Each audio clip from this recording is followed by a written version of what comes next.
આજે ગુરુકુલમાં અમે જે ટ્રેનિંગ લીધી ને એમાં ખાસ પાર્ટ મને જે ગમ્યો છે એમનું છે કન્સલ્ટિંગ.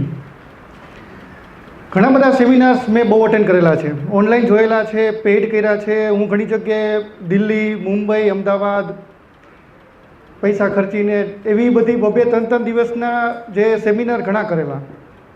પણ અહીંયા મને જે પ્રેક્ટિકલ નોલેજ મને જે મળ્યું, that is the vast difference. અને એના કારણે આજે અમારી કંપની 150 કરોડનો બિઝનેસે પહોંચી છે, 150 કરોડ.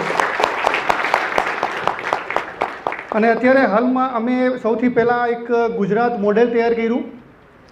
અને આજે ma'am for your information also, આજે અમે 7 સ્ટેટ કરીએ છીએ, 7 સ્ટેટ્સ.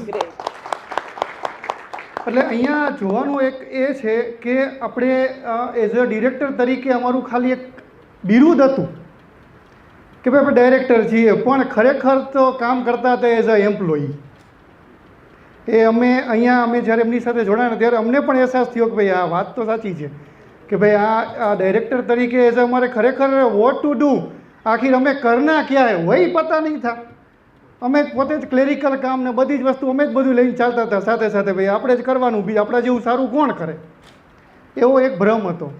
એ ભ્રમ ખરેખર ગુરુકુળમાં જોડાણા પછી જે એ લોકોએ અમારી આંખ ખોલી અને એ પ્રમાણે ધીમે ધીમે જો આ બધી વસ્તુ કેવી છે, this is not a 1 day programme.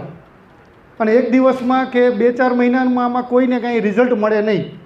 આમાં કન્સિસ્ટન્સી ઇઝ વેરી ઇમ્પોર્ટન્ટ. આપણે જે પણ એ લોકો જે રૂલ્સ રેગ્યુલેશન્સ કે આપણને જે પણ શીખવાડે છે એમાં કન્ટિન્યુટી વેરી ઇમ્પોર્ટન્ટ છે. આપણે પોતાને પણ એમાં ડિસિપ્લિનમાં રહેવું જરૂરી છે. આ બધી વસ્તુ અમે પ્રેક્ટિકલી જ્યારે જાણ્યું અને એપ્લાય કર્યું, ખરેખર રિઝલ્ટ પછી અમને મળવાનું ચાલુ થયું. અત્યારે અમે ઊભા છીએ. હવે તો અત્યારે જે આ લોકોને અમે એક વિઝન કીધેલું છે કે ટિલ 2030 કે અમે 1000 કરોડની કંપની બનવા તરફ અમે જઈ રહ્યા છીએ. તો ચોક્કસપણે અમને સફળતા મળશે અને અમે જરૂર પડશે તો અમને ખબર જ છે કે યુ આર વિથ અસ. તો થેન્ક યુ.